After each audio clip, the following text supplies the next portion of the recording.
Dead or alive, you're coming with me. Wendy, I'm home. I'm a vampire! I'm a vampire! I'm a vampire! I'm a vampire! I'm a vampire! Go to hell and take your friends with you! Carbon Day! Huh? No! Get off my plane. Remember Salmon that promised to kill you last? That's what made you did it! I lied.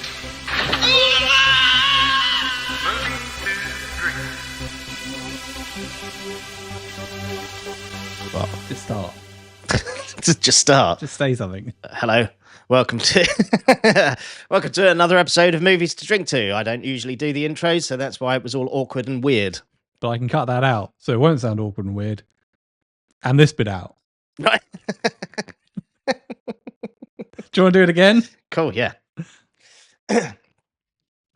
Hi, welcome to another episode of Movies to Drink To. I am Lee, and this is... Hello, my name is Finn Hamilton. Yes. Thank you for No that worries. wonderful introduction. But no worries.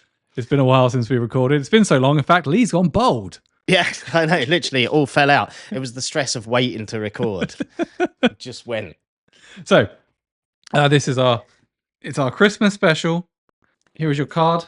Oh, thanks. I didn't get you one. It's all right. Why has he got Finn crossed out and then Lee? You know when I said, here is your card? Yeah, somebody gave this to you and you was like, that'll do for Lee. Oh, it's the one I got you last year. Just says a Christmas card. Well, you know, I'm recycling. I'm saving the world. I nearly bought you the same one again when I was in the shop the other day. And I was like, wouldn't it be funny if I got in the same card? And then I didn't.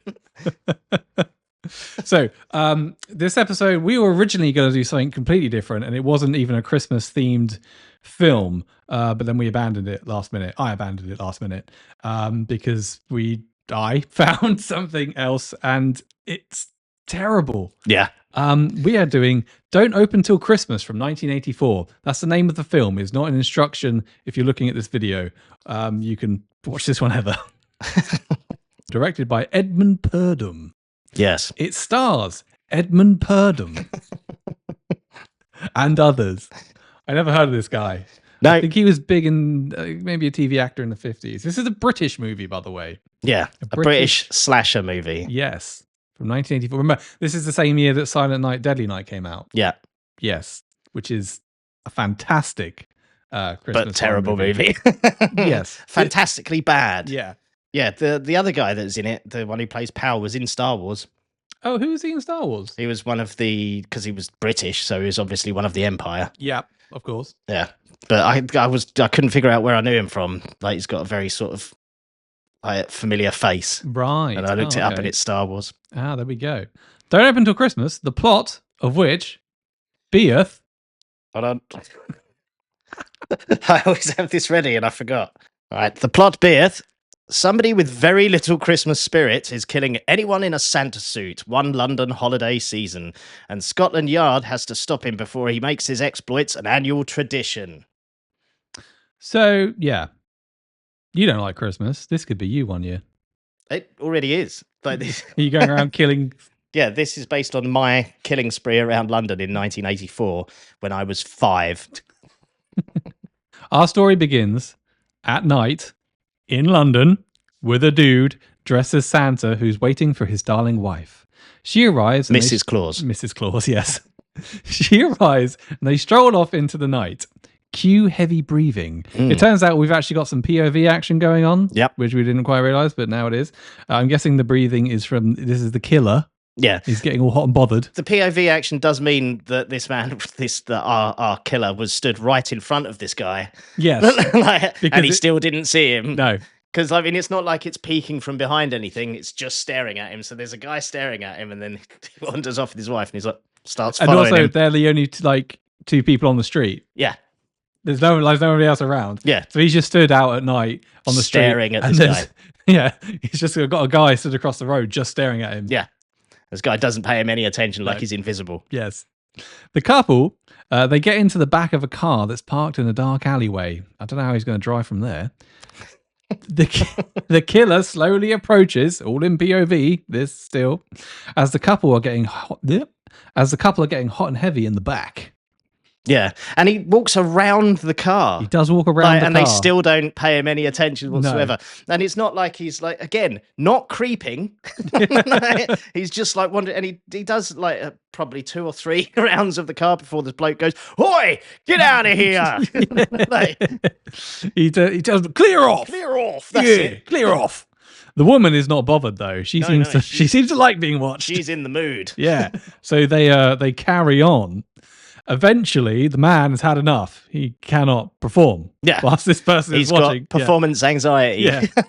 So he gets out of the car to confront him, but he is killed with one stab. Stab. Yeah, with what looks like a penknife or something, like straight to the belly. It's like a tiny little hole. And he's like, "I'm dead." Yeah.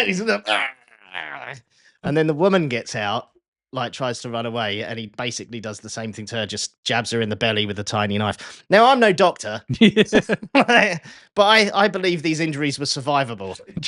It reminds me of when Gene Hackman gets stabbed in the Royal Tenenbaums. Yeah. With the little flick, they're like, "You son of a bitch!"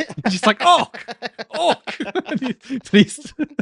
I mean, if he'd gone up and done like a prison style, like, but he doesn't. He's just like, bleh.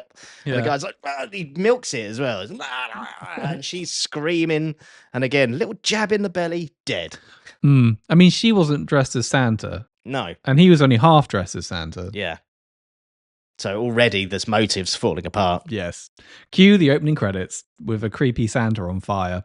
Yeah, which goes on for 2. It's probably the creepiest bit of the film. Yeah. Is just this weird, like, wax Santa just melting. Yeah. Right, now that's over. We're at a really weird Christmas party. Yeah. I got like hyper focused on how awful this Christmas party seemed. So you've got people wearing masks. Mm-hmm. Some people are dressed as clowns. There's a cowboy there. There's a guy in a Saturday Night Fever suit, but he also has like a George Washington style wig on. Yeah.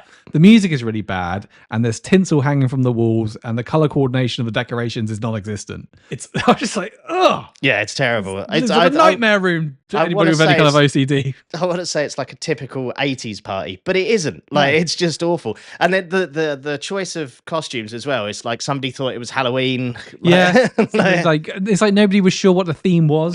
No. It's a complete mishmash. And then as the camera sort of travels around, there's like people are doing weird shit in the background. Like there's one couple, I think he's sat down and she keeps hitting him in the face with some tinsel and he keeps gently slapping her. It's so odd. There is a guy in a green room area. He's dressed as Santa and he's practicing his lines. A young woman enters and says, "Daddy, we're on." So this is Daddy Christmas. Yeah. Yes. Some other guy enters and he tells him that he looks like an old queen. Well, Daddy Santa says that first because he's like, "How do I look?" And she's like, "Oh, you've got to do your rouge or something." He goes, "I look like a gay old queen." Yeah. And then this other guy comes in and goes, "You look like a gay old queen." So, all right. So yeah, I know. I already said that. Yeah. So basically, it's all some awful Christmas work party. And then Santa, the Santa guy, he's introduced onto the stage and he does his act. But unfortunately, for Daddy Christmas, some foreboding music has started playing. Yeah. Daddy Christmas is suddenly speared through the back of the head. Yeah, they do that weird sound effect, like, and then it's just, you see it coming out of his mouth, and then it's in the back of his head. And then down dead. Yeah, they previously brought up a guy who's dressed as a shrunken head, apparently. They mentioned that there was a guy dressed as a shrunken head. Yeah, and he's got like a robe on with a weird mask on. And then the guy, the boyfriend, who was there, just a minute ago, he sees this mask and he runs over to it and basically assaults a decoration. Like it's just a black bin bag with a mask on it. Yeah. Other than what I can only assume is the daughter, it is the daughter, we know now. Yeah. No one at the party reacts that much. At all. They're kind of like, oh! Yeah, wow. But do we still get presents? Yeah. And then they just stand around in silence like, whew. Yeah, even like the daughter's not. She's like, "Oh, father." And that's it. Cut to Scotland Yard. There's a few policemen in an office and there's an older detective. An older detective enters. And they're reading the newspaper reporting on the killings. And the older detective, he comments that there's 3 more killing days left till Christmas. He's not very optimistic, detective. No, So I know that's a wild thing to predict. So- I mean, maybe nothing happens. So their thought is that these killings of people dressed as Father Christmas will continue until Christmas Day, when it will naturally end. Right. Again, wild predictions. Yes. Also, he does mention that there are 3 days left till Christmas. Right. Keep track of how many times it cuts between day or night between now and the end of the movie. I did This not movie notice. ends in like sometime in mid-January 1985. The way it's just like day, then night, then day, then night. It's like, what the? But apparently 3 days. He mentions that the assistant commissioner is breathing down his neck. The older detective and the slightly younger one start talking about the victim and the guy, you know, Daddy Santa. Mhm. It turns out he was loaded. Yeah, it's very Yes, rich. He was very rich. So the older detective, this is Chief Inspector Harris, and the younger detective is Detective Sergeant Powell. And these are our two heroes. Yes, I hear. Say what? Powell's what? 40-ish. Yeah, Harris is 50s, maybe early late 60s. 50s, I Yeah, would say, yeah. yeah. But yeah, that's their theory. Is like they're looking what they keep calling him the boy, which is the It's the Cliff, boyfriend. the boyfriend. Yeah. Yeah, they're basically suggesting that either Cliff or Cliff and Kate. turns out like have done him in for the money. Yeah, Yeah, Kate is the daughter and Cliff is the boyfriend. They also comment that Kate's really hot before they head off to pay her a visit. So they head over to Kate's. This next scene is really weird and very brief. There's this really intense music playing. This is over at Kate's. And basically they explain that your father was the victim of another Santa costume murder. And the boyfriend has this theory that the killer was dressed as the Shrunken Head costume guy. That's it. That's the end of that weird Yeah. scene. It's like, it's so brief. there's a lot of those though. There's like some really Yeah. the editing is just like so bad, like ridiculously bad. I don't think I've seen a finished film, this badly edited. Have you seen Bohemian Rhapsody? Oh yeah, I get you. We cut to the streets of London and there's a radio report blaring out all about the killings. Cut. We then cut to another guy dressed as Santa standing in what looks like the same alleyway from the opening. It is the same alleyway. Yes, and he is killed straight away. He is strangled. And He's- then his face is shoved into a little grill where he was roasting chestnuts. Yeah. He garrots him from behind, like walks up to him like this. What's and then that? garrots him, and then he places him gently onto the fucking barbecue, grill, yeah. grill, and then he bursts into flames. Well, those Santa suits are flammable as fuck. Like, It's just it's the way he sort of gently places. Well, he burns his face first, and Yeah. lifts him up, and he's like, "Ah!" And then he like places him gently down again, and he just goes. So weird. I never had a roasted chestnuts. Have you not? They're actually nice. Oh, I did not think they would be, no, they sound Um, disgusting. but no, so it's nice. They're quite a bit sweet. Oh, there you go. Also, the killer, who we get a glimpse of, he's wearing a plastic mask, but it's like a see-through plastic mask. Yeah, So he took on With a happy white. face on it. Yeah. Yeah, and he leaves Santa and he's on fire. Why don't they just not dress as Santa? You would think that if there was like A serial killer. yeah, going around, if they're like quite a few people have been killed now while wearing Santa outfits, you'd think people would be like, all right, well, maybe we don't wear Yeah. Santa outfits. But this seems to increase the people wearing Santa outfits. Yeah. So, like, you can still have Christmas, just don't dress. No Yeah. one dresses Santa. I mean, you're That's a big it. red target. Yeah, literally. Yeah. Just don't do that, and it's over. Yeah. And everyone knows. It's in the papers and everything. Yeah, the rest of the film is this guy walking around in that mask going, There's nothing to do. The next day, we got some groovy guy riding a motorcycle through the streets of London with a single Christmas present strapped to the back. It's a delivery to Inspector Harris. So he's at home, but it comes with a tag and it says, "Don't open till Christmas." Wait, that's the Yay! title. That's the title of the film. His nosy maid wants to open it. She is my favorite character in this whole film. Like, she's got like 3 scenes, I think, and every scene she's in is fantastic. But yeah, she's like, what's it like? She goes, Like she accepts the present and she's like basically like harassing him to open it. Open it, open it, open it. He's like, Yeah. no, it says don't open till Christmas. She's like, oh, fine. And then she starts gossiping about the killings. Yeah. She's like, got any pictures? Yeah. And then when he leaves, she's like, well, maybe he'll show me the pictures later or something. It's just weird. Yeah, she has got nothing better to do. Just sort of one of those, was it, twitching curtains housewives. Very nosy. Loves a gossip. Back over at Scotland Yard, and Powell and Harris are in the office, and Powell says, do you think we might have a psychopath on our hands? No. No, it's just a normal Santa murderer. Yeah, it's totally fine. The detective, the chief inspector Harris walks in as well, and he's just, I don't know what they're trying to convey, but he's like, oh, so tired. Like, oh. And Powell then reckons it could be a gangland rivalry. Yeah, like, the old Santa gang. Yeah, it's the North and South Santas. Yeah, it's the Santa gang versus the Father Christmases. It's like the Warriors. East End Santas and West End elves. Like it's just like Santas come out to play. It's so stupid. Back at Kate's house, and she gets the news that there's been another killing. Her boyfriend doesn't seem to care. No, he's urging her to call her lawyer because remember, Daddy Christmas was loaded. Yeah, and now Daddy Christmas is dead, Hmm. which means the daughter is going to get all of Daddy's she's money. going to inherit everything. Yeah, and Cliff is banging the daughter. Yeah. So, potential suspect. He also is What carrying. about that money? He's also carrying around a flute. Yeah, more on that later.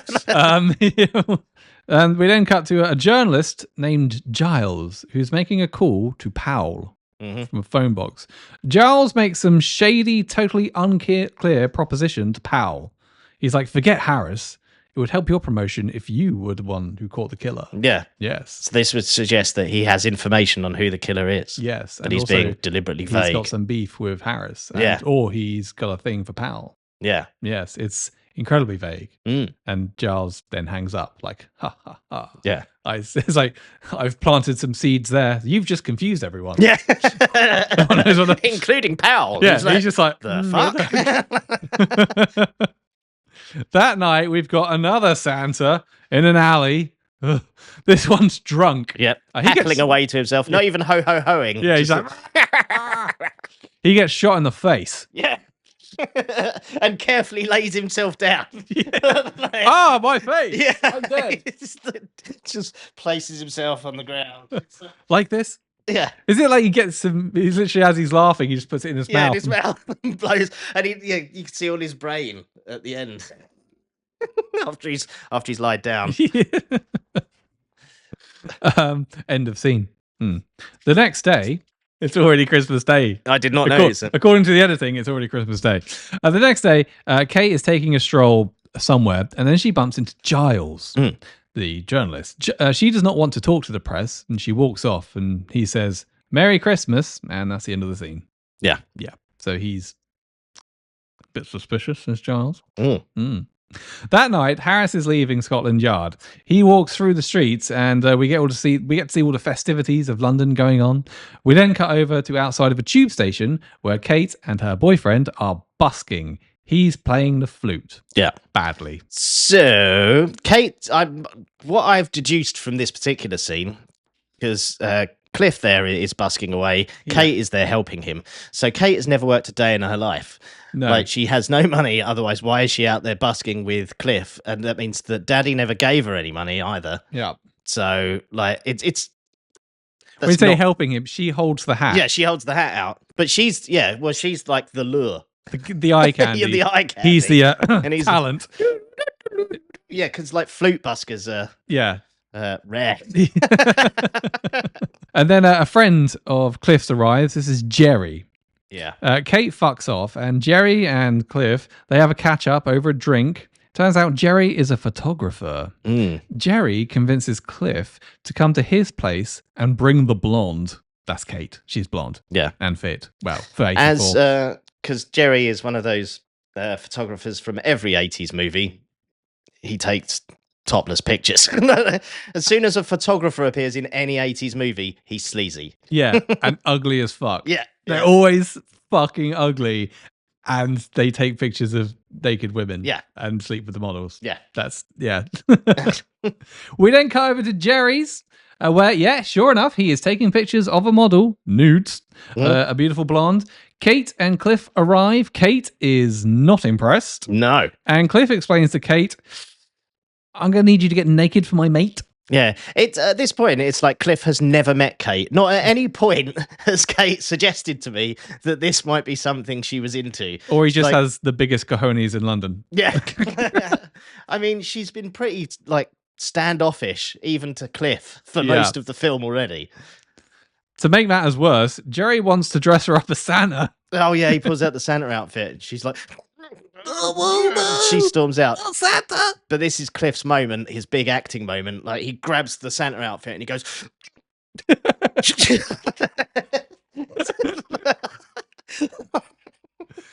If you're listening to this audio only, go check out the video. Yeah. Yeah, he gets angry with a Santa costume. See, Kate leaves upset, and now Cliff decides he's in a mood. He goes to leave, but Jerry says, like, why bother? Like, she's not going to fuck you now. This nude model I got, though, Yeah. she might. Yeah.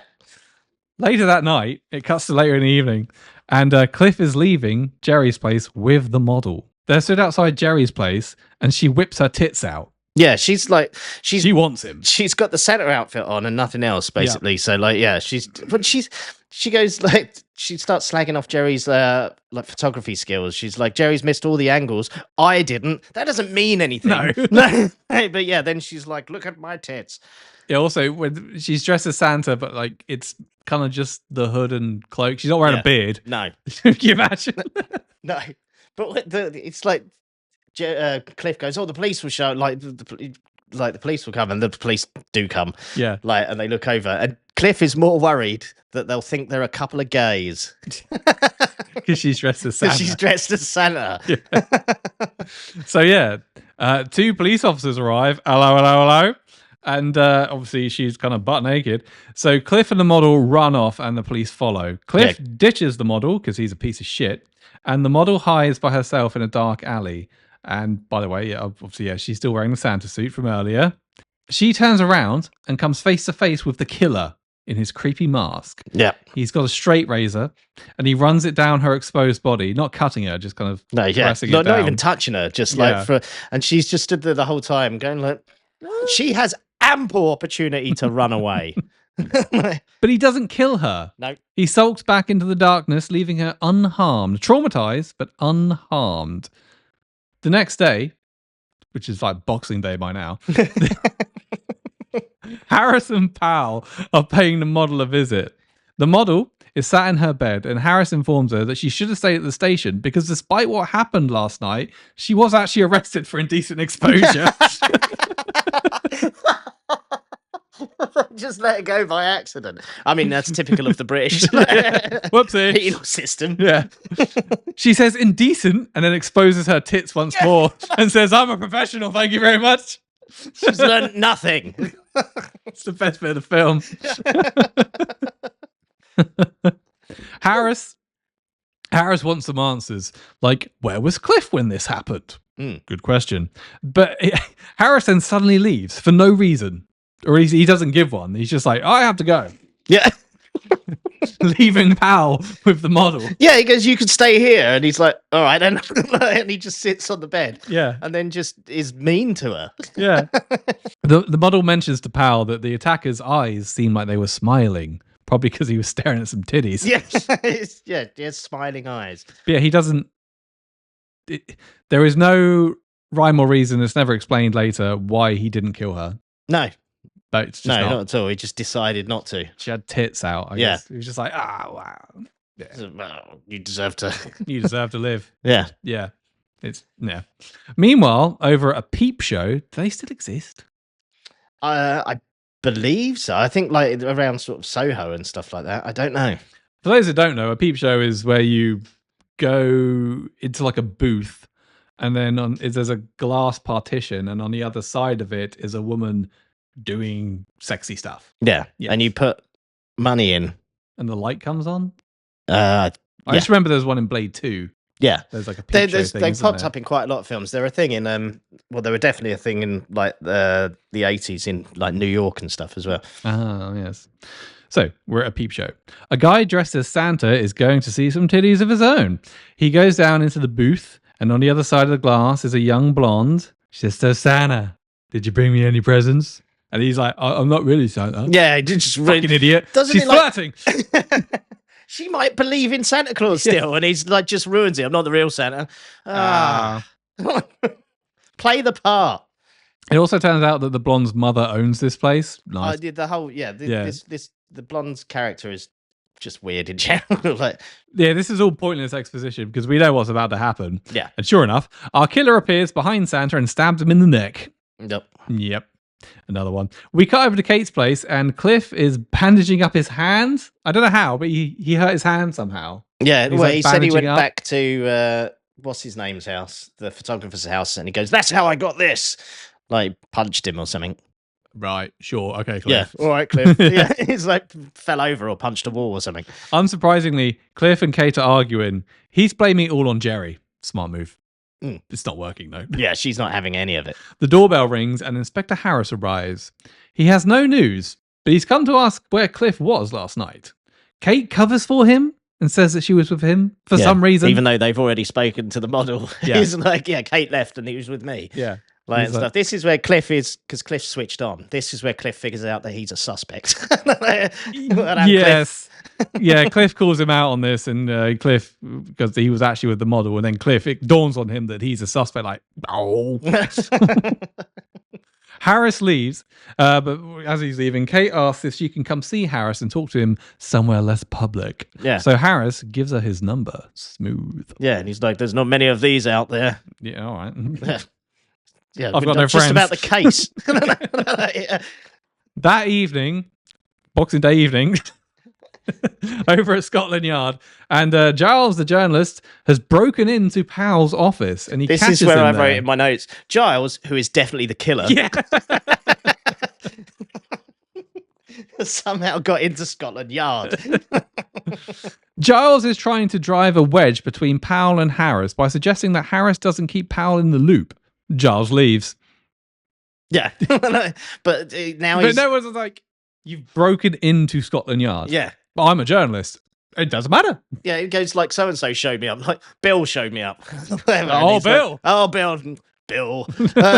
So and then he plants some seed that like Harris might be dodgy, and even though like he's clearly like a mental case, Yeah. Powell's like, Doesn't he also say, like, there's no record of you being a journalist? It's like, that's me, and just holds yeah, a newspaper article that he carries around with him. yeah. Okay, see, Giles Harrison. Yeah. It's like, that could be anyone. Yeah. You could just...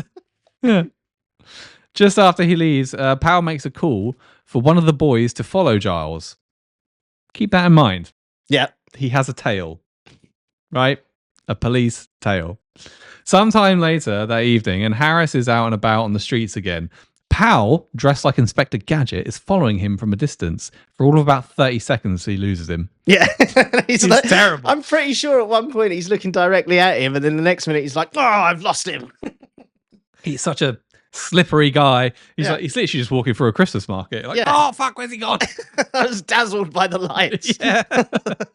We then cut over to a pub, and a guy dressed as Santa, who has clearly had a skinful, is leaving. I wonder what's going to happen to him. He drunkenly rides off on his bike, but a group of punks start chasing him because the youth had nothing better to do in 1984. The drunk Santa falls off his bike very slowly, Yeah. and the punks steal it. And I say he kind of just lays it down, like, oh. Yeah. The Santa then decides to climb over a large brick wall, and when he gets on the other side, a large dog chases him off. Drunk Santa then stumbles down an alleyway before finding his way into the London Dungeon exhibit. Yeah. This is obviously before This- they moved it to South Bank. This is like a series of events that is just really unfortunate for this poor bloke.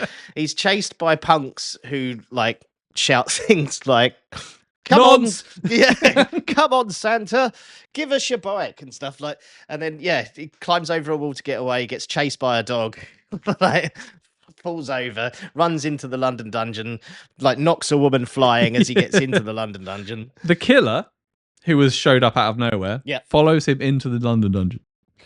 He also finds a robe, the killer does, and he dresses up as like one of the event actors. Yeah. And he stalks this Santa through the dungeon for ages. I mean, yeah, for like an hour. Mm-hmm. Like, just so we get... Because obviously the people that made It's a this tour film... of the London dungeon. Yeah, they've been given permission to film in the London dungeons as long as they get all of the London dungeons. Yeah.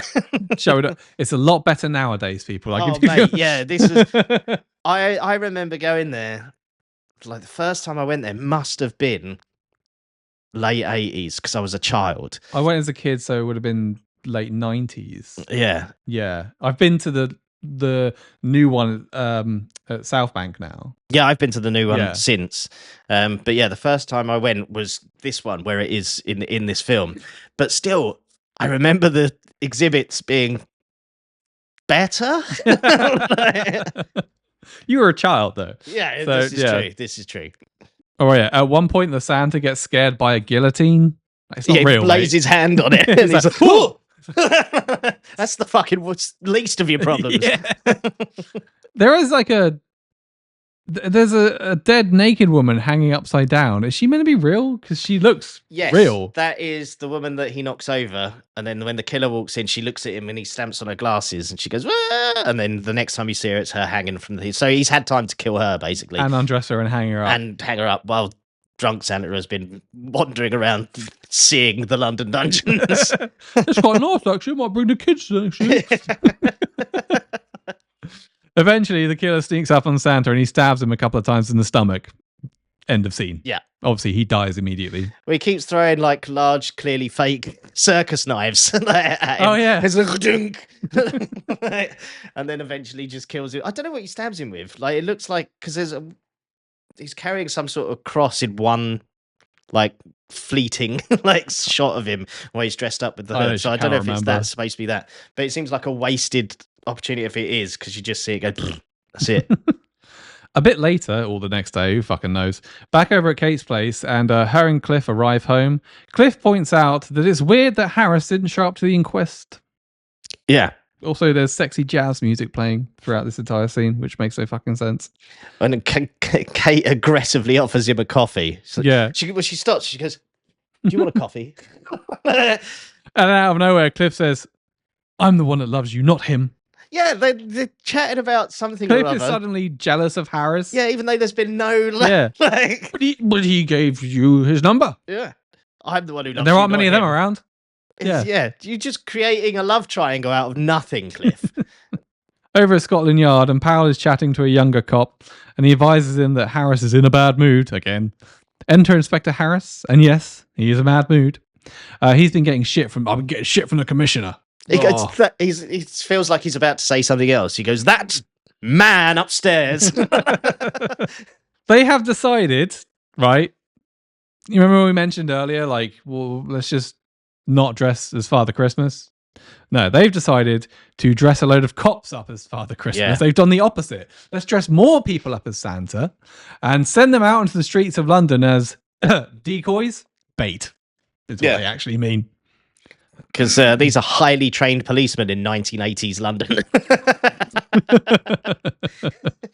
Harris gets up and leaves, and he mumbles something like, "I'm going to do something." Yeah. All right. Old man yells at Cloud. Yeah. The next day at a fun fair, and Harris is there, and we've got some cops in disguise as Santa. There's also a Santa performing at the Big Top at this fun fair. Is that Santa supposed to be a cop as well, like in disguise? The one that's performing in the circus that is clearly like some weird Cockney voiceover. Like, "All right, kids, come and get your presents." Yeah, that didn't really occur to me at the time, actually, if that one's a cop. No, I think that's an actual Santa. Is it? And Like the two... Cockney Santa? Yeah, the Cockney Santa. Yeah. And then the other two that are like lurking around, they're cops. Right. Yeah, I think. We then cut to nighttime, and this fair is suddenly empty. It's all ended. Everyone's packed off and gone home. Yeah, literally, because the voiceover carries on. It's like, "Right, that's enough. Run out of presents, kids. You best be off with you." And it's like this cut, and they're gone. Yeah, it's just suddenly an empty It's Big Top. empty. Yeah. One Santa is having a leak. This is one of the cop Santas. When suddenly out of nowhere, the killer appears, and this time he's got a from Russia with Love boot. The knife that sticks out the boot. Yeah, and he kicks him in the stomach, and then he punches him in the face with a studded glove Yeah. that kills him. Another Santa / cop, he sees this, he rushes over, but he is stabbed in the eye with a broken bottle. I say stabbed, he kind of places it in his face. Yeah, he hits him with it first, and then it's like one of those shots. And then as he's on the floor, his fake eye makeup slides on his face. It's such a terrible shot. They clearly watched that back as well, and I was like, that looks amazing. It's like his eye is falling out. Yeah, No, it's like the fake eye that you stuck on there has slid off of his face. Terrible. The next day, it's going to be New Year's Eve soon at this rate. That's what I was just thinking. New Year's Eve. The next day, at a market, and we're at a market there, and Harris is buying a bunch of tat, and Cliff and Kate are there busking again. Yeah. Cliff spots Harris. He's like, ugh, it's him. Apparently, this busking is actually an actual source of their income. It's the only source of their income, as far as I can tell. It's obviously a lot cheaper to live in London in 1984, wasn't it? Clearly. Because the apartment they've got, obviously, Daddy must have bought the apartment. Yeah, I think so. Well, they've got that thing in the apartment which I think is really cool. You see it like I think it's like a 70s thing. It was where like the sofa and that is in like a dip in the conversation. In the living room. Yeah, like a conversation pit. Yeah, that's it. So, but yeah, all of your seating basically is like floor level. Well, beneath floor level. Yeah, which I think is a great idea. I don't know why they don't do it anymore. I read a thing about it recently. I think they're sort of making a comeback. Was it? Yeah, I think it's a great idea. Harris basically reminds Kate that you've got my number. You can call me anytime. Cliff sulks off. Yeah, is that flirting? Are they now trying to hammer in some flirting between the two? It's Maybe unclear. Cliff's right. Yeah, it's really badly directed. Yeah. Back over at Scotland Yard. And just to clarify, Cliff does just wander off. Yeah, at one point, like something else happens in a minute, and I was like, have I missed? Yeah. But yeah, he just storms off. Back over at Scotland Yard, and the young blonde from the Peep Show, she showed up to give a statement to Powell. She basically says that she didn't see his face because of the mask, but she mentions his smiling eyes. Yeah. Powell arranges for a car to take her home, and there's going to be a 24-hour watch on her. During this interview as well, I mean, this girl's been through like a traumatic event, and Powell is like obviously really empathetic because he's like, "What do you mean you didn't see his face? Are you telling me that this man came in and stabbed her and you didn't see anything, you fucking dickhead?" What is this? Why is it so aggressive? Yeah, it's like I'm not a suspect. Yeah. I've given you all the information I've got. I told you he had smiling eyes. What more do you want? The young woman can't be asked to wait for the escort, so she just walks home by herself. Yeah. Over at Harris's flat, and Kate has decided to make a call, but unfortunately, Harris is not there, and his nosy maid answers the phone. The maid informs Kate that Harris has gone to visit Parklands. But also, don't mention that I said that. Yeah, don't tell anyone I said that, because he doesn't like people to know that he goes to Parklands. He goes there once a month, by the way. Yeah. Parklands. Goes once a month. Parklands. Don't know why. Yeah. Isn't it strange? But don't tell anyone. Also, who are you? Like, I don't know. Who am I giving this information to? I said too much. Oh, I shouldn't say anything, but he's gone to Parklands. Yeah.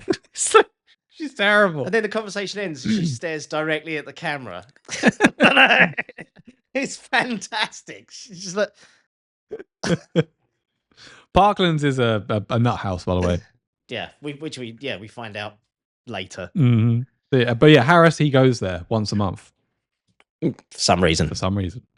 Back with the young blonde, the model from the Peep Show, and she's returned to work. But it seems the killer has followed her, and he gets in the booth. And they speak on the phone. They've got a phone between the divider, and she realizes it's the killer. From the eyes. Yeah, it's Giles. It's really obviously Giles. Like, yeah, I don't know. He has the same. It's him. Like, they show his mouth and his eyes and everything else. But then in the next scene, when he follows her out, they just keep showing the feet. Just show his fucking face. We know it's Giles. It's really obviously him. I mean, it was obviously him before. Yeah. But now you've basically shown most of his face. Yeah. I mean, he's got pretty distinctive hair. Yeah. Which and big just shown. Yeah, big buggy eyes. Yeah. Like, he smashes through the glass to attack her, but she gets away, and the killer is now chasing her down the street. Yeah. for a while. She thinks she's lost him, but apparently this killer can teleport, and he pops up in front of her, and then he drags her down some stairs into a basement flat. He throws her on a bed, and he's like, "Shut up, you bitch!" And he ties her up, he chains her to the wall, and he leaves her. He does a bit of a jigsaw killer thing. He's like, "I'm going to leave you here to think about your life of sin. Yeah, And then I'm going to come back and kill you." Yeah, this whole weird, like, it gives, like, it's like, hang on, I thought your thing was killing Santas, and now he's like, yeah, you people, like, selling yourselves and selling your souls. Like, what the fuck? Now you hate sex workers as well? Yeah, so he's killing sounds like he's going to kill a woman who's a sex worker, not dressed as Santa. Yeah. But the model that was dressed as Santa, he didn't kill. No, he didn't kill. Yeah. And also the Santa that was banging that woman who wasn't dressed as Santa, he killed. It's really... I think he just wants to kill people. I don't think there's... I think he's just fucking trying to find an excuse. Yeah. The Santas are just a bit of fun. Yeah. As it's Christmas. Yeah.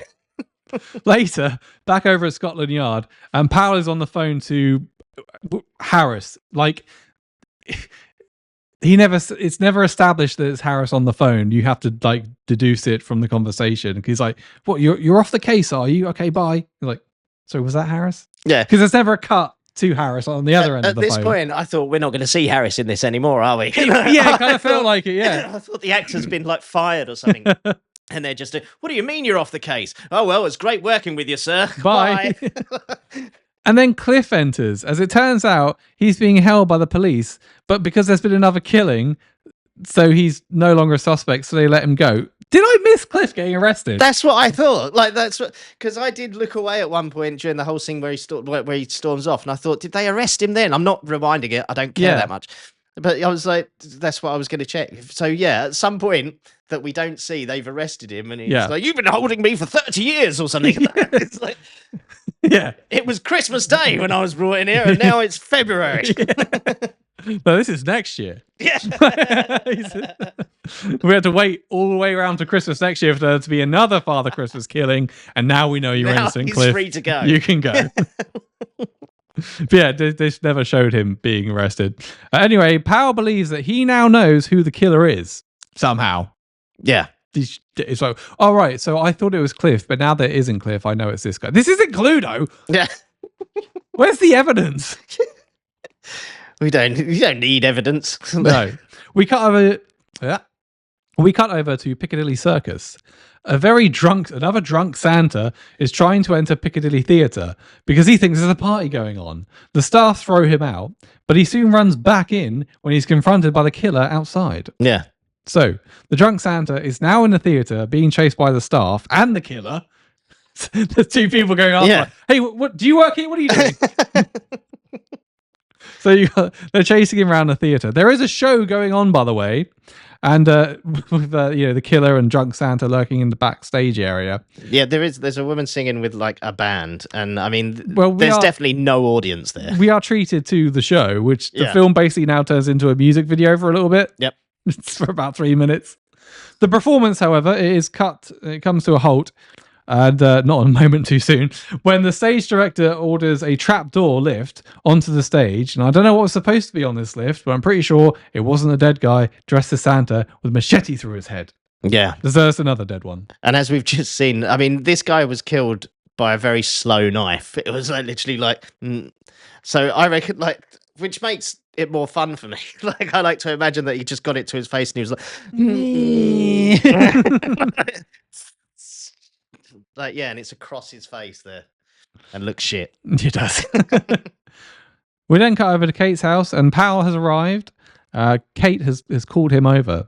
She tells Powell that she tried to call Harris earlier, but he was visiting Parklands, the mental place. Yeah, by the way. But she doesn't give up the maid for telling her, which is good. No. Stitches get stitches. But also, it was obviously the maid, because if he wasn't in, who answered the phone? Yeah, but I don't think Powell's that good a detective. Good point. Kate thinks it's weird, and weirder still, there's no record of Harris at Somerset House. Somerset House, by the way, is now an art centre, but in the 80s it was still a government building. Yeah, so her theory is that Harris worked his way up to chief inspector, yeah, but doesn't actually exist. Yeah. I mean, I know, like since the 80s, the police have been through a few reforms, but surely they weren't just like you couldn't They just weren't turn that up. bad, were You they? couldn't turn up one day and go, "I'm the chief inspector." And they're like, "Oh yeah, you are." I don't know, maybe. So she thinks Harris isn't who he says he is, or he's possibly changed his name. Powell is really uninterested in all of this and he leaves. Yeah, literally couldn't give a fuck. Terrible. He's just like, anyway, I'm going. Yeah. Kate then goes to visit a doctor. A very brief scene of her being like, the doctor will see you now. Cut. That's it. Yeah. Meanwhile, back in the basement flat, remember? The killer, he returns. And yes, the blonde from the peep show, she is still there. And the killer plays some Christmas music for her. Yeah. So, there you go. And just like she's having a bit of a snooze and he just like grabs the chains and wakes her up, puts some Christmas music on, leaves. Yeah. Cut. We're back at Kate's. We're back with Kate, who is in a phone box now, making another call to Powell, but he's not in, so she leaves a message for him. Cut. We don't know what the message is. No. The next day, this is easily, but we are 5 or 6 days in. yeah, like I said, it's pretty much New Year's Eve now. And we're at a shopping centre or a mall, and there's a mall Santa. It's a jolly fat man. He's When you see him big out boy. of costume first, like he's this jolly fat man, he pervs over some poor woman. Like, not even hiding it. No, It's like, like, literally as she walks in front of him, he's like, Woo!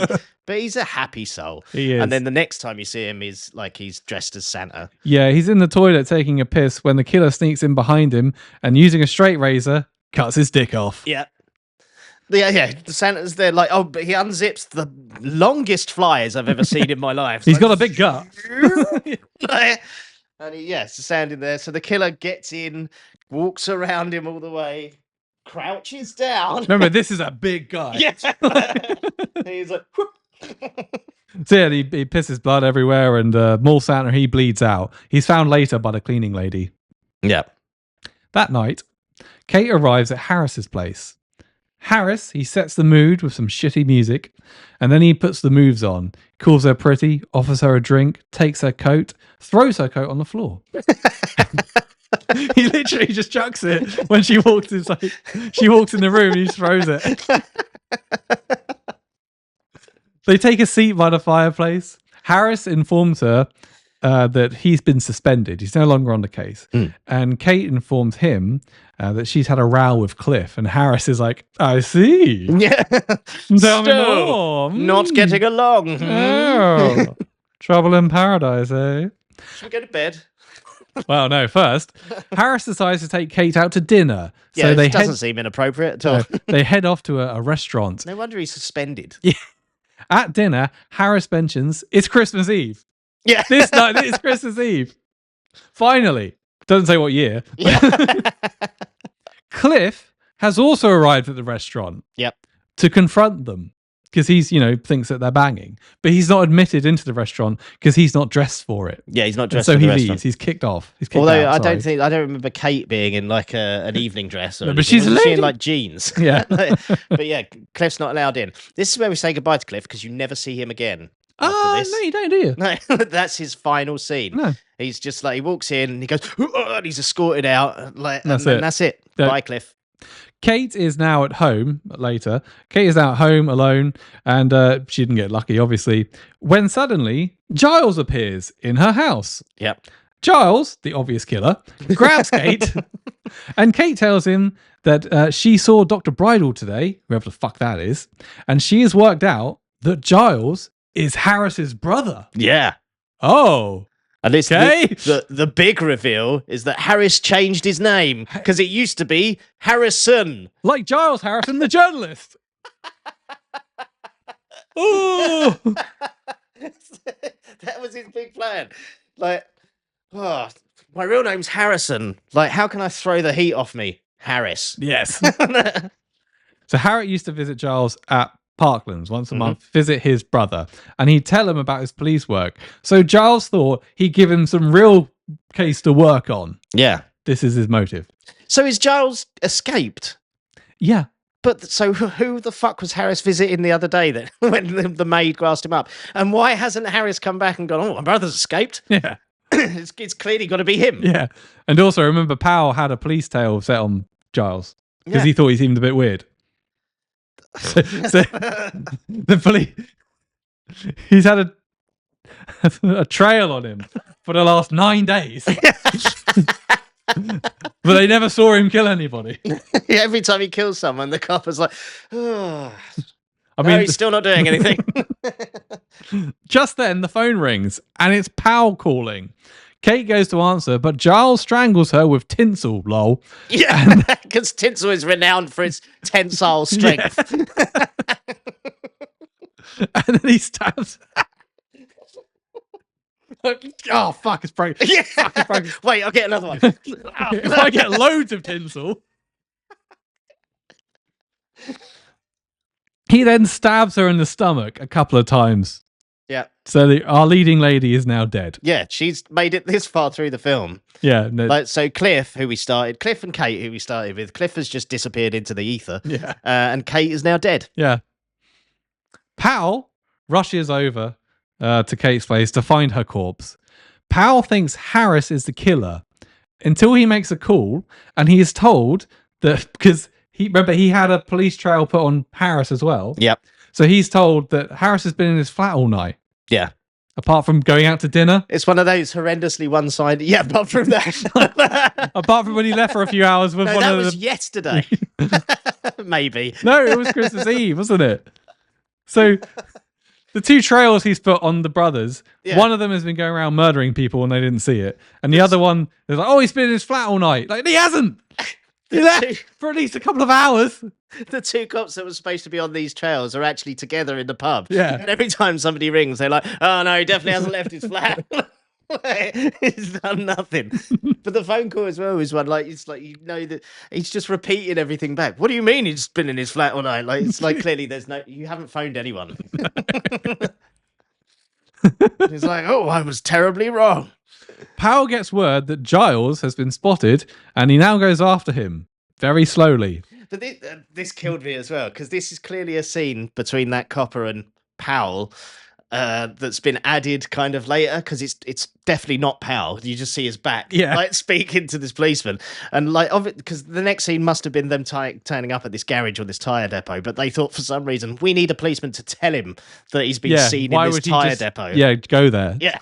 So he gets word he's been spotted, so he goes after him. Giles is hiding in some kind of tire car old warehouse place.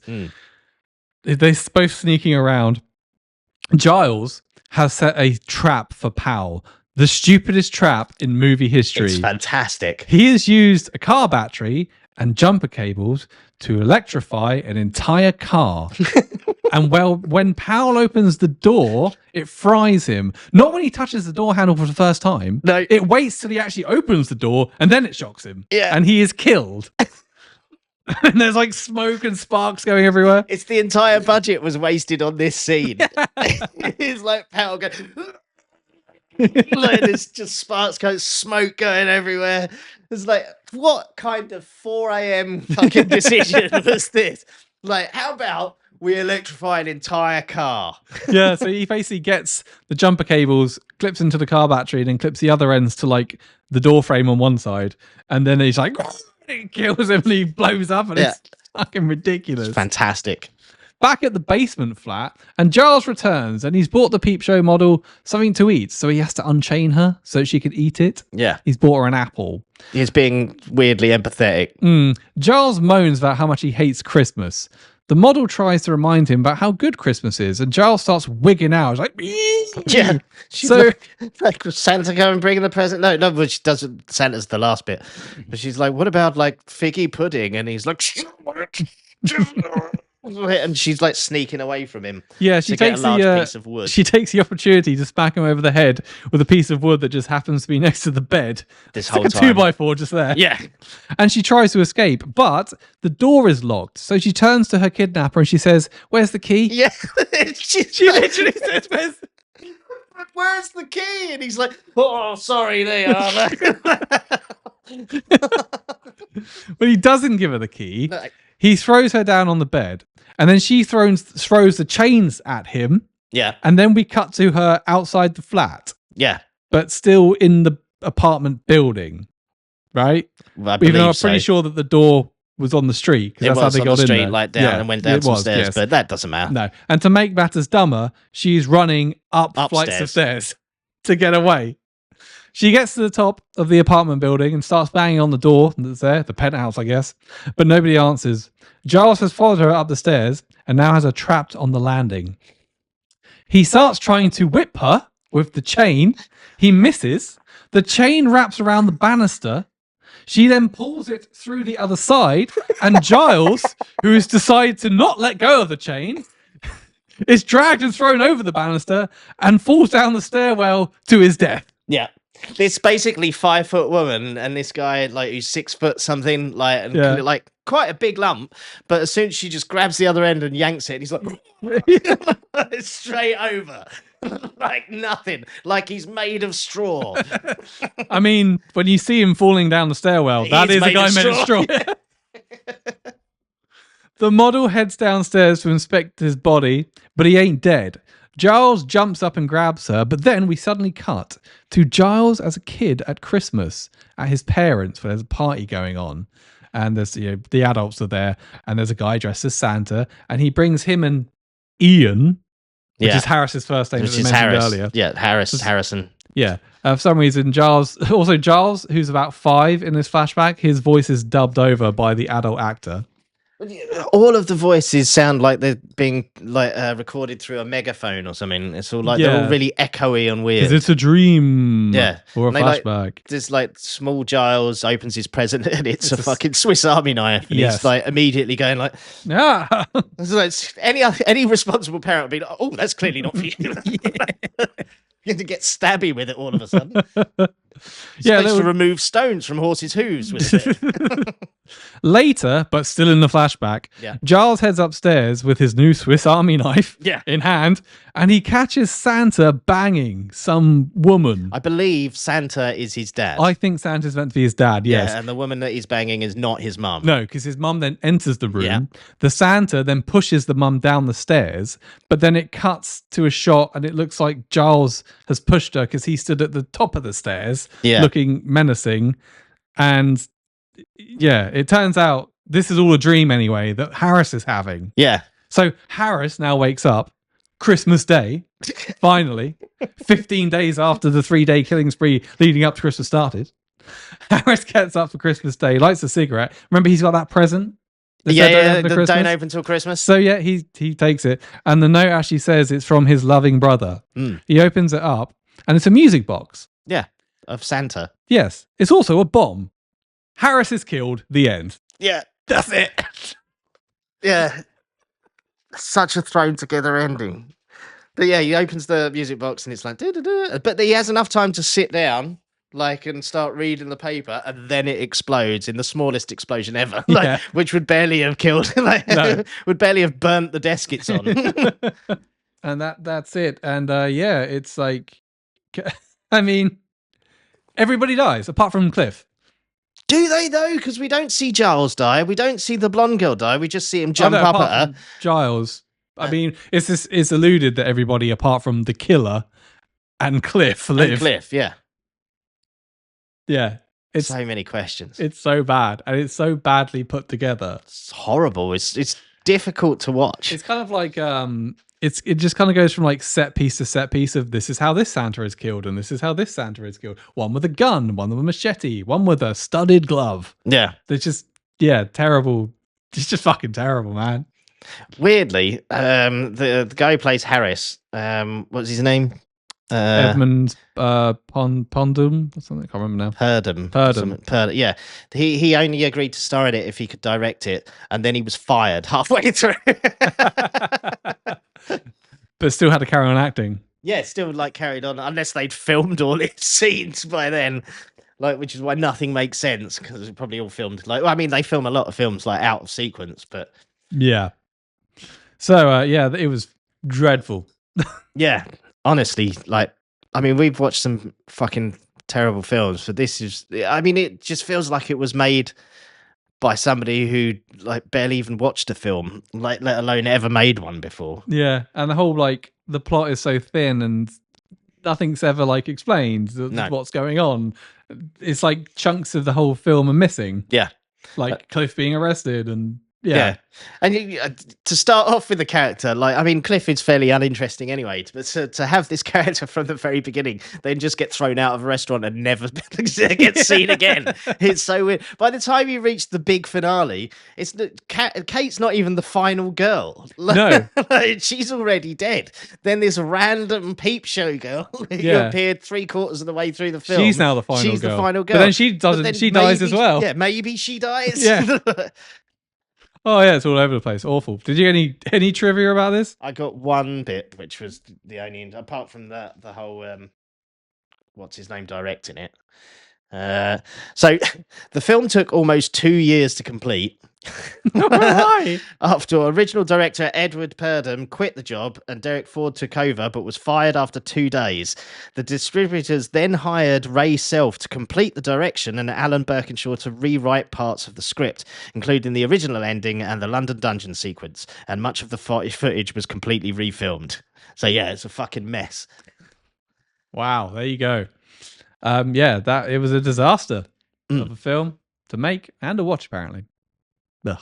Anyway, cool. Well, hope you have a merry, holly, jolly Christmas. Yes, have a good Christmas if you must. Yes, and this has been fun. I think this is the third Christmas kind of special we've done because we did Black Christmas. We redid. I think it's the fourth because we did Silent Night, Deadly Night twice. Oh yes, and the whole Star Wars holiday special. Oh, so it's the fifth. Have we been doing this for 5 Christmases? Yeah. Well, I guess the first one was the horror tab. I suppose, yeah, it was COVID, wasn't it? Yeah, when it started. Well, yeah. Christ. Oh my God, we're old. There's one, I was listening back to an old one of the Christmas ones. I think it must have been last year's, we were talking about how terrified we were of the cast of Wicked on their press tour. Oh, yeah. And that hasn't changed. No, it's still terrifying. Those poor people have been through some traumatic shit, I think. Like something bad has happened. Well, yeah, hope you enjoyed it. Like and subscribe, what that bollocks. We will see you in 2026. Yeah. Which apparently is going to be Lee Smith's year. It is going to be my year. So none of you can have it. Cool. You can check him out on a stage with Rosie O'Donnell. Oh, yeah. The Glasgow International Comedy Festival. I won't be on stage with Rosie O'Donnell, but I'll be performing at the same festival. Right. So it's similar. And Ruby Wax. Yeah, all 3 of those names are on the marquee. Yeah, that's who they're using to promote the whole festival is Ruby Wax, Rosie O'Donnell, Lee Smith. Yeah. Yeah. Yeah, I've seen, yeah. Cool. I don't know what I'm doing. See ya. Bye. Bye. Well, thank you all for coming here tonight and drinking all of my booze. No, really. Please leave. The party's over. Get out.